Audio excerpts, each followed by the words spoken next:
नमस्कार दोस्तों, मैं हूं अभिषेक रंजन और आज के इस वीडियो में मैं बात करने वाला हूं आज के यूथ के बारे में। आज का यूथ क्या कर रहा है? आज का कुछ यूथ जो है वो सड़कों पे रील्स बना रहा है, बिना बात की एंटरटेनमेंट में जा रहा है, वो भी ठीक है। कुछ जो है वो ज़बरदस्ती देश प्रेम ना होते हुए भी आर्मी की तैयारी कर रहा है 4 साल के अग्निवीर बनने के लिए, और वहाँ पे अपनी मेहनत का पसीना बहा रहा है। और कुछ जो है वो उनके साथ लगे हुए हैं कि शायद हम भी सैनिक या कुछ बन ही जाएंगे और इस तरीके की मेहनत करेंगे। कुछ जो है वो बेसिक पढ़ाई कर रहे हैं और उसके बाद भी बेसिक पढ़ाई ही कर रहे हैं, आगे अपने बारे में कभी सोचता नहीं कि मेरे लिए क्या सही है। और कुछ जो है वो वाकई में अच्छी पढ़ाई कर रहे हैं, अच्छी जगह जा रहे हैं। कुछ जो है वो बिज़नेस करना चाहते हैं बट उनके पास काफ़ी सारे बहाने हैं कि मेरी फैमिली बिज़नेस में नहीं है और मेरे पास पैसा नहीं है, मेरे फैमिली के पास पैसा नहीं है, या फिर मेरे को कौन लोन देगा, या मेरे पास मतलब एग्जीक्यूशन के लिए लोग नहीं है, मेरे पास टीम नहीं है, फलाना ढिमाका बहुत कुछ होता है। मतलब तो कई सारे मतलब आज का यूथ जो है इन सभी चीज़ों में बटा हुआ है। देखिए, बेसिकली ऐसा नहीं है कि आज इंसान काफ़ी चीज़ों के बारे में सोच पा रहा है और पहले ऐसा नहीं हुआ करता था। इंसान का दिमाग हमेशा से ही ऐसा है, बस अपॉर्चुनिटीज़ की कमी रही है हमेशा से इंडिया में खासकर, क्योंकि बाहर के देशों में हमेशा पेरेंट्स हो गए या उनके आसपास के लोग हो गए, वो उसका मतलब पोटेंशियल जानते हैं बच्चे का। ये बच्चा बिजनेस करना चाहता है तो क्या कर सकता है, कोई बच्चा जॉब में जाना चाहता है तो कितना बड़ा आईएएस बन सकता है। लेकिन हमारे इंडिया में क्या है कि सबको एक ही कोलू में पेरा जाता है, लेकिन वो बिल्कुल गलत है। जो मछली है उसको तैरना अच्छे से आता है तो उसको तैराना चाहिए, जो बंदर है उसको पेड़ पे चढ़ना आता है तो उसको पेड़ पे चढ़ना चाहिए। सभी बच्चों को सिंगल एक ही लाइन में खड़े होकर एक ही परीक्षा पास करना बहुत ही गलत नियम है। आजकल मैं देख रहा हूँ 2022 चली गई, 2023 आ चुकी है और काफ़ी लंबे समय से मैं सोच रहा था कि मैं अपने व्यूअर्स को एक बहुत ही मतलब जेन्युइन कंटेंट दे पाऊँ जो वाकई में आज के यूथ की मदद करे। क्योंकि मैं देखता हूँ जो मेरे एनालिटिक्स हैं तो उसमें क्या है कि जो मेरी जनता है, देखने वाले व्यूअर्स, वो बहुत ही यंग है। तो मैं चाहता हूँ कि उन तक एक अच्छा मैसेज पहुँचे मेरे थ्रू। मैं भी एक यंग हूँ और मैं भी एक एंटरप्रेन्योर हूँ और मैं भी चाहता हूँ कि आप सब में से जिसके अंदर भी ज़रा सा भी एक एंटरप्रेन्योर अपने अंदर छुपा बैठा हुआ है वो बाहर आए और वो मेरे संग मेरे हाथ में हाथ डाल के आगे चले और आगे चल के हम सभी ग्रो करें और इंडिया की इकोनॉमी को बूस्ट करें। जैसा कि आपको पता ही होगा, ये जो दशक है ये हमारा इंडिया का बिजनेस दशक होने वाला है और इंडिया जो है वो काफ़ी अच्छी तरीके से मतलब बहुत ही एग्रेसिवली जो है पूरे मार्केट में हर जगह पूरे मतलब इंटरनेशनली काफ़ी अच्छी तरीके से फैल रहा है हर क्षेत्र में, चाहे वो कोई भी इंडस्ट्री हो, टेक्सटाइल इंडस्ट्री हो, फैशन इंडस्ट्री हो, या फिर आपकी ऑटोमोबाइल इंडस्ट्री हो, टेक्नोलॉजी हो, या फिर कुछ भी हो, एंटरटेनमेंट ही क्यों ना हो। तो वो ये सब चीज़ें काफ़ी अच्छी हैं। लेकिन बस ये वीडियो का मोटिव एक ही है कि आप जो स्कूल में अपने बच्चे को डाल रहे हैं या फिर आप खुद ही स्कूल में अगर आप एक यंग हैं और वो मेरी वीडियो देख रहे हैं तो आप ये बात समझिए कि आप 8 तक तो सबके लिए सेम पढ़ाई होती है, ठीक है। उसके बाद 9th में बंदे को समझ में आने लगता है कि मैं कितने पानी में था। उसके बाद उसको समझ में आता है कि मेरे को डांसिंग पसंद थी, सिंगिंग पसंद थी, या मेरे को रील्स पे कमर हिलाना पसंद है। काम वो भी बुरा नहीं है अगर आपको ठीक तरीके से आता है और आपके लिए वो सिचुएबल है तो। या आपको ट्रैवल पसंद है, ट्रैवल ब्लॉगिंग पसंद है, इम्पोर्ट एक्सपोर्ट पसंद है, आपको स्टॉक्स में इंटरेस्ट आ रहा है, इन सब में आपको इंटरेस्ट आ रहा है, ये कैसे पता चलेगा? तो मेरा मानना ये है कि 10th के बोर्ड जितने ज़्यादा इंपॉर्टेंट होते हैं ना, लाइफ का ये वाला जो टाइम है 9th 10th वाला, ये सबसे ज़्यादा इसीलिए इंपॉर्टेंट होता है कि आपको खुद पता होना चाहिए कि दुनिया में कितनी सारी चीज़ें हैं। स्टॉक्स भी कुछ होता है, बिजनेस भी कुछ होता है, और मार्केटिंग भी कुछ होती है, पढ़ाई भी कुछ होती है, आईएएस भी कुछ होता है, हिस्ट्री भी कुछ होती है, ज्योग्राफी भी कुछ होती है। आपको सभी के बारे में एक वास्ट ज्ञान मिले। हमारा जो एजुकेशनल सिस्टम है उसमें अभी जैसे कि खान सर ने कहा, हमारे एजुकेशन सिस्टम में 2 कमियां हैं, एक एजुकेशन की और दूसरा सिस्टम की। तो बिल्कुल सही बात है ये। तो अभी जो है 2020 की जो चेंज हुई है थोड़ी, एजुकेशन सिस्टम जो थोड़ा चेंज हुआ है, तो उसमें कुछ चीज़ें काफ़ी बेहतर हुई हैं। काफ़ी सब्जेक्ट जो कम ज़्यादा किए गए हैं वो काफ़ी बढ़िया, मतलब जो हिसाब किताब बनाया गया वो भी बढ़िया है। लेकिन मैं आपको तब भी कहूँगा कि 8th के बाद में, 8th तक तो आपको काफ़ी चीज़ें आप कर चुके होते हैं, मतलब स्कूल में स्पोर्ट्स भी कर चुके होते हैं, सिंगिंग, डांसिंग, बहुत सारी करिकुलर एक्टिविटीज़ में आप पार्टिसिपेट हमेशा लेते रहिए। और आपका बच्चा नहीं ले रहा है तो उसको ज़बरदस्ती डालिए उस चीज़ में, क्योंकि उसको अपने अंदर का पोटेंशियल पता चले। तो होगा ये 9th 10th में वो अपने अंदर की चीज़ें जानेगा कैसे, चीज़ें आपको एक्सप्लोर करवानी है उसको। आगे आने वाले समय में मैं भी इस पर काफ़ी काम करने वाला हूँ, जो कि यंग एंटरप्रेन्योर्स हैं उनको आगे ले जाना साथ में, और ख़ुद भी आगे बढ़ना, क्योंकि मैं भी एक मतलब अभी ग्रोइंग स्टेज में हूँ। मैं कोई बहुत मतलब सक्सेसफुल नहीं हो गया हूँ, मैं भी एक ग्रोइंग स्टेज में हूँ, तो मैं इसको बहुत ही अभी पास से समझ रहा हूँ, इसलिए मैं आपके लिए कंटेंट ये लेके आ रहा हूँ यहाँ पे। तो आपको ये समझना है 9th-10th में कि आपके लिए मतलब क्या चीज़ें सही हैं, इसलिए आपको बहुत सारी चीज़ों के बारे में जानना है। फिर आपको 10th के बोर्ड्स देने के बाद में मैं ये आपसे कहूँगा, आप अगर 99% के पीछे भाग रहे हैं ना, तो फिर आप जॉब वाले एक इंसान होंगे जो एक जॉब करना चाहता है, मेरे हिसाब से तो यही है।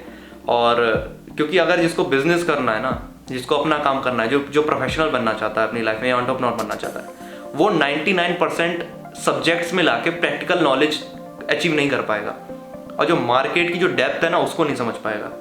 ठीक है, तो मैं नहीं समझता हूँ कि 95% से ऊपर का जो बंदा है, 99% जो ला रहा है, वो उस चीज़ के अलावा कुछ और भी कर सकता है अपनी लाइफ में। ठीक है, वो वही चीज़ कर सकता है जिसमें वो 99 ला रहा है, तो वो बहुत अच्छी बात है, उसको वही करना चाहिए। उसको मैं नहीं कह रहा हूँ कि वो अपना दिमाग भटकाए या कुछ भी करे, लेकिन जो उसके नीचे के बंदे हैं, जो 90% से नीचे के बंदे हैं, उनको थोड़ा सा सावधान हो जाना चाहिए कि हमें अपनी लाइफ में जो है पढ़ाई अभी तक कर रहे थे, बेसिक पढ़ाई जो कि ज़रूरी थी, बिल्कुल अच्छी बात है, लेकिन अब हमें पता होना चाहिए कि हमें कॉमर्स लेनी है, साइंस लेनी है, मैथ्स लेनी है, व्हाटएवर जो भी होता है, कि मेरे को क्या लेना है, मेरे को क्या पल्ले पड़ेगा, मेरे लिए क्या सही है। मेरे को फ्यूचर में MBA करना है, MBA एक दूर की बात हो गई, या फिर और कुछ करना है, PhD करनी है, वो सब दूर की बात हो गई। मैं ये कहूँगा अभी बेसिक ग्रेजुएशन पे आप ध्यान दीजिए। आप 10th में हैं तो आपको पता होना चाहिए आपको ग्रेजुएशन एटलीस्ट किस क्षेत्र में जाना है, आपको मतलब साइंस में जाना है या कॉमर्स में जाना है, आपको 10th में पता होना चाहिए। आपने एग्ज़ाम दिए, अच्छे खासे नंबर लाइए, आपके 60% आए, इट्स ओके, बहुत अच्छे परसेंटेज है, 60 है, 65 है, 70 है, 75 है, कुछ भी है, 60 के ऊपर होने चाहिए। 60 के नीचे का तो बच्चा फिर मतलब मेरे को पल्ले नहीं पड़ता, मतलब क्या ही, मतलब उसमें भी थोड़ी सी दिक्कत की बात है। लेकिन हो सकता है कि 60 के नीचे वाला भी कुछ और सोच रहा हो, उसकी मार्केट की डेप्थ इतनी ज़्यादा हो कि उसको यहाँ पे पढ़ाई की ज़रूरत ना हो, ये भी हो सकता है। लेकिन एक पढ़ाई, बेसिक नॉलेज बहुत ज़रूरी है, स्कूल जाना भी, तो वहाँ पे आप मिनिमम 60% होना चाहिए। फिर उसके बाद में आपने 10th ली, 10th में आपने बोर्ड वगैरह जो है वो अपने पास कर लिया। अब आप 11th में आते हैं। 11th में आपको पता होना चाहिए आपने कौन सी साइड ली है। आप अपने इंटरेस्ट के हिसाब से, आप ये मत करिए माता पिता ने आपको ये ठोक दिया, मेरे भैया ने ये ली थी, मेरे चाचा ने ये ली थी, मेरे फूफा ने ये ली थी, तो भैया फूफा की तो निकल गई, फूफा की तो कट गई, अब आपकी कटनी बाकी है। आने वाला समय बहुत खतरनाक है, रोबोटिक्स का और मशीन्स का टाइम है, और आप अगर उन चीज़ों को नहीं समझ पाएंगे, अडप्ट नहीं कर पाएंगे कि मैं आगे जाके इतना स्किल्ड बनूं, और आप आगे आने वाले समय में अगर स्किल्ड नहीं बनते हैं और आप नहीं समझ पाते हैं सब चीज़ों को, तो माय फ्रेंड तुम बहुत खतरे में हो, क्योंकि आने वाला समय सब मशीन्स का है। अपनी स्किल्स में काम करने के साथ साथ आप टैम को भी याद रखिए। टैम क्या होता है? टोटल एड्रेसेबल मार्केट, यानी आप जिस चीज़ में आप स्किल ले रहे हैं उसका मार्केट जो है वो कितना बड़ा है।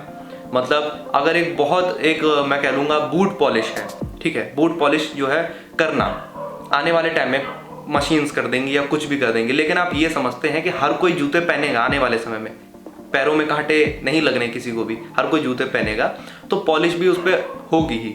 अब वो चीज़ मशीन भी कर सकती है, क्या कर सकती है, तो आप ये मत सोचो कि आप ये स्किल बनाओ कि आप बूट पॉलिश करोगे, आप ब्रश चलाना मत सीखो, आप पॉलिश बनाना सीखो यार, ठीक है। तो मैं वो कह रहा हूँ आप प्रोडक्ट बनाओ, आप उस सर्विस को ऑटोमेट करो, वो जूता पॉलिश करने की जो मशीन होती है उसको डेवलप करो, उस रोबोट को डेवलप करो। आप मेरी बात समझ रहे हो? आप डेप्थ में जाओ, आप टाइम देखो, टोटल एड्रेसेबल मार्केट, तो आप देखो फ्यूचर में किस चीज़ का मार्केट बड़ा है और स्किल क्या है। लेकिन ये चीज़ आपको करनी है 11th में, 11th-12th में, ये चीज़ आपको 9th-10th में नहीं करनी थी। 9th-10th में आप जो भी सीख रहे हो आप सब कुछ सीखो, उसमें आप ये मत सोचो कि टाइम क्या है, ठीक है, कि किसका मार्केट कितना बड़ा है, ये आपको 9th-10th में नहीं सीखना है। 9th-10th में बिल्कुल खुले दिमाग से कुछ भी सीखो।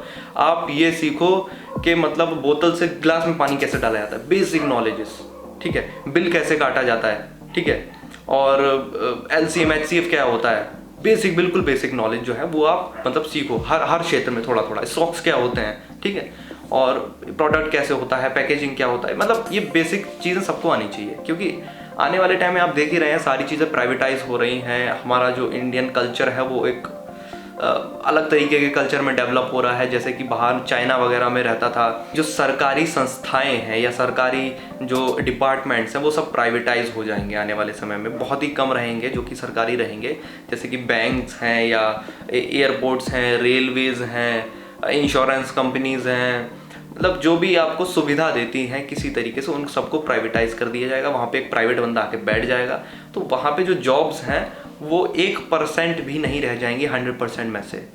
तो आपको वो सरकारी जॉब तो नहीं मिलने वाली माय फ्रेंड आने वाले समय में। तो इसके लिए आपको मतलब अपने अंदर एक स्किल लानी पड़ेगी, आपको बिजनेस के बारे में सोचना पड़ेगा। और अगर आप बहुत ही, मैं कहा था, आप शुरू में ही कहा था, आप अगर धुरंधर हैं एकदम 99% वाले, तो आप उस पर फोकस करिए। लेकिन अपने लाइफ में और भी चीज़ों को रखिए। 99% लाने का मतलब ये है मेरे हिसाब से, आप 99 लाए ज़रूर हैं। शायद आपने स्पोर्ट्स अपनी लाइफ में मिस कर दिए हैं, या अपनी लाइफ में आपने ट्रैवलिंग मिस की है, अपनी लाइफ में आपने फ्रेंड्स मिस किए हैं, या एक मार्केट का जो बेसिक नेगोशिएशन कम्युनिकेशन स्किल जो होता है, लोगों से जो डरने लगते हैं ना इंसान, वो ऐसे इंसान अक्सर होते हैं और जो आखिर में जाके बहुत अकेले पड़ जाते हैं चीज़ों में। खैर अकेला तो मैं भी पड़ जाता हूँ, लेकिन वो एक अलग सेंस की बात कर रहा हूँ, क्योंकि अकेला पढ़ना मेरे सेंस में ये है कि मैं जिस फील्ड में उतरा था, मैंने 8th क्लास में स्कूल को ड्रॉप आउट किया था एक तरीके से। तो क्योंकि मेरे को वहाँ स्कूल में पल्ले पड़ गया था कि अपने बस का नहीं है ये पढ़ाई लिखाई, और मार्केट भी मतलब टाइम जो है वो पढ़ाई लिखाई का मेरे को तब पल्ले नहीं पड़ रहा था कि सरकारी जॉब्स वगैरह गई। मैं ये चीज़ कहूँगा, मैं जब 4-5 साल का था ना, बच्चा इतने में कुछ नहीं सोच पाता। उसको कोई बोलता है इंजेक्शन है ये, तो वो बोलता है मेरे को डॉक्टर बनना है। कोई बोलता है गन है ये, तो वो बोलता है मेरे को सैनिक बनना है। तो बचपन में ऐसे ही होता है, आर्मी में जाना है सबको, ठीक है, सब लड़कों को। तो लेकिन मेरे को ऐसा नहीं था, मेरे को बचपन से ही था कि भाई मेरे को ना वो वाली कार लेनी है।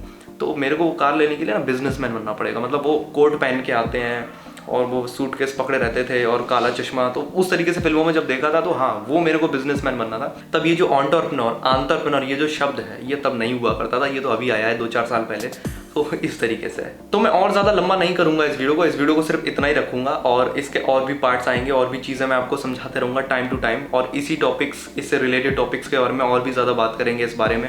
और कोई भी आपके डाउट्स रहेंगे ना, नीचे पूछिए। और मेरा साथ आप एक क्रांति की तरफ चलना चाहते हैं इस भारत को लेके, एक नई क्रांति की तरफ में, तो प्लीज़ नीचे कमेंट कीजिए और मेरे को जाके इंस्टाग्राम पे फॉलो कीजिए, वहाँ पे मेरे को DM कीजिए। हम एक बड़ी टीम बनाएंगे और हम लोग सब मिलकर ग्रो करेंगे, साथ में ग्रो करेंगे। सबकी स्किल्स जब हम एक और एक मिलते हैं ना, तो 2 नहीं हम 11 होते हैं। और मेरे इस YouTube चैनल को सब्सक्राइब कर दीजिए फ्यूचर में आने वाले इस तरीके के और भी वीडियोज़ के लिए। तो लाइक शेयर कर देना, कोई डाउट हो तो नीचे पूछ लेना। तो मिलता हूँ आपसे किसी अगले वीडियो, तब तक के लिए फॉरगेट सरो, बी हैप्पी, पीस।